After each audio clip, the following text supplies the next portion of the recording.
So one of the ways that voter suppression is expressed, and I'm not necessarily sure if this is one of the key things that people think about when they think about voter suppression, but it is pernicious.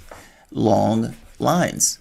This is in Georgia, where these guys were basically stuck in these long lines to vote.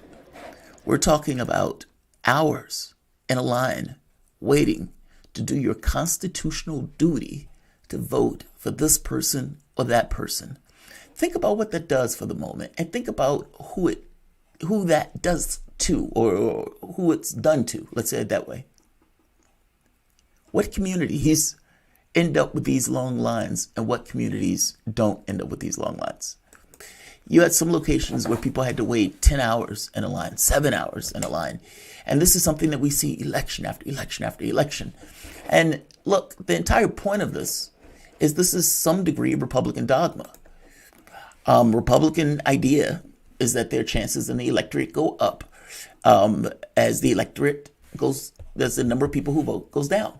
Meaning their chances to win go up as the people who basically, as the numbers go down from the people who are voting. This gives the Republican Party this kind of weird disposition of a political party that tries to carve out certain people from voting, as opposed to letting as many people vote as possible. What they know is that they have somewhat of a majority or a minority point of view. And when people really engage that stuff, it's pretty specific. So if you have, your very specific coalitions to come to the polling, great. If you have a large number of the rest of America that doesn't necessarily buy into that stuff, that is not great. That means your political philosophy on some level, for you to get elected, means we need to undermine the people who are going to vote on the opposition. If that are voter ID laws, despite the fact that there's nothing to show that those things are even needed. If it's interstate cross-check, where we're basically knocking people names off the rolls, whether it's getting rid of large numbers of people off the voting rolls, or for the most part, monkeying around with the rolling thing where it's like, hit us up in 2 days, otherwise we're going to take your name off the voting list. We didn't get a call from that person. That person's name is off. It's all these hijinks. But one of those is also closing polling locations and forcing people to stand in lines that are 7, 8, and 9 hours long, especially depending upon the area to which you have those people doing that. If you have that taking place in a constituency where you want to diminish the vote, you will indeed diminish the vote. Why will you diminish the vote? Some of those people have to work. Some of those people don't necessarily want to stand in those lines. Some of those people had to work and then come to vote, or get there first thing in the morning in order to vote. All of these things take place, but all of it means that less people get to cast their ballot. So I am me covering this for years. I mean, even before I had my show, I was writing about the voter fraud, so not the voter fraud stuff, but the stuff that Republicans were doing in order to game the voting polls, game the polls, even if it's just around the margins, still game the results. So when I see Marjorie Greene making this argument, it's aggravating.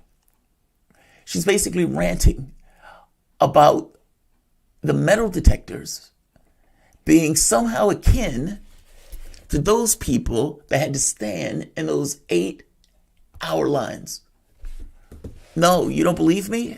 Right here. Here she is. Right here. Listen for yourself. HR1. While we're talking about voter suppression and long lines, I'd like to point out that there's real voter suppression that happens right here in Congress. Many members of Congress have to stand in long lines to enter the chamber, going through metal detectors, emptying our pockets, and being treated very disrespectfully. So that is real voter suppression, and it's a shame that it happens right here on the House floor. Standing in line to vote is not voter suppression. It's just part of the voting process, just like people stand in line to buy groceries at the grocery store.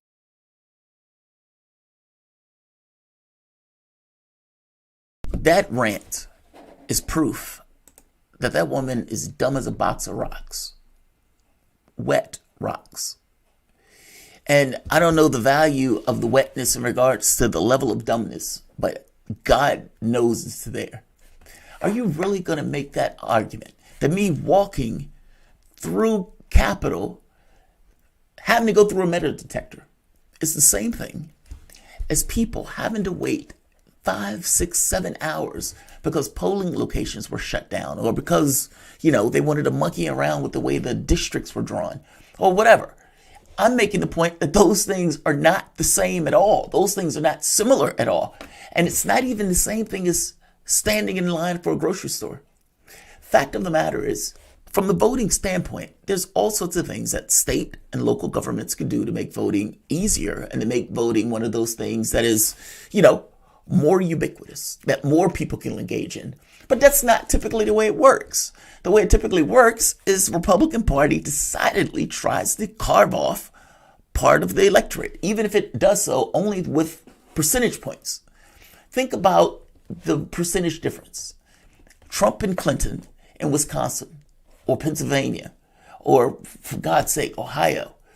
I don't remember the vote tally in Ohio, but I know Wisconsin and Pennsylvania were extremely close. I'm making the point that those close margins, carving people off the margins, is all you need to do to be able to actually get into power. And I'm saying that is what takes place constantly in regards to Republican politics going back for the last at least 40, 50 years. That argument is utterly ludicrous.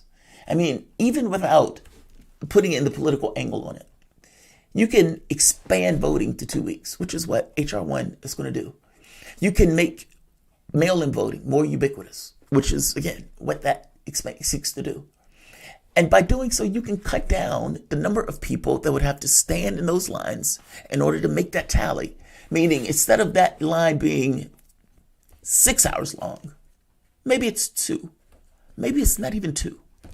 That's the point that I'm trying to get at. That's why I'm saying this is utterly ludicrous on several fronts. One, you're just asked to walk through a metal detector because people think you're trying to bring a gun into Congress, which apparently I think you were. So that's not bad at all. That's actually good damn sense. On the other front, walking through a metal detector is not voter suppression. Nobody's stopping you from getting to the point where you're going to make your vote. Nobody's holding you up or anything like that. I don't even know how long those lines are. Since you're making this dumbass argument, I can't take anything that you're saying with any level of credibility because your skew of reality is so out of whack. However long those lines are, nobody's stopping you from making your vote. You're going literally to your job to make that vote. Those people that are standing in lines, yes, you could say they have a constitutional responsibility. You could say they have this kind of this patriotic obligation.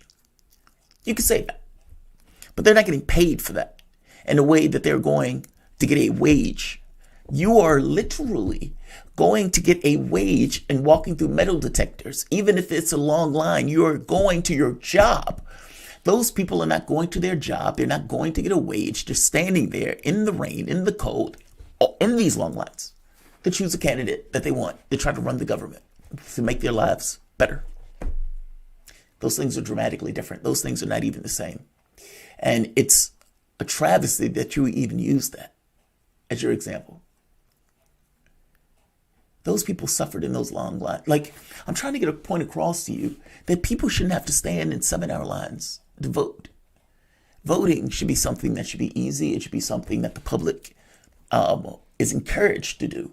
And the more people you have to vote, ideally, the better. And what you would hope is that if you have huge numbers of people voting, those people have more influence on the political space because you have more people who are paying attention to the political space. As opposed to what we have now, where we have one party that basically tries to decimate the number of people that can vote because in their heads, that is in their best political interests. And on some level, they're right. I don't think Weigman was wrong, or whatever the guy's name is. I do know this woman is a lunatic. Yeah, that's an amazing argument to make. That's all. It's an aggravating argument for her to make because she's comparing two things that have no comparison. And honestly, I don't even know if in her head she's being serious. This is so ridiculous and ludicrous of an argument that her going through a metal detector is akin to voter suppression. And yeah, I'm not even going to keep this one. Share, and subscribe. Thanks all.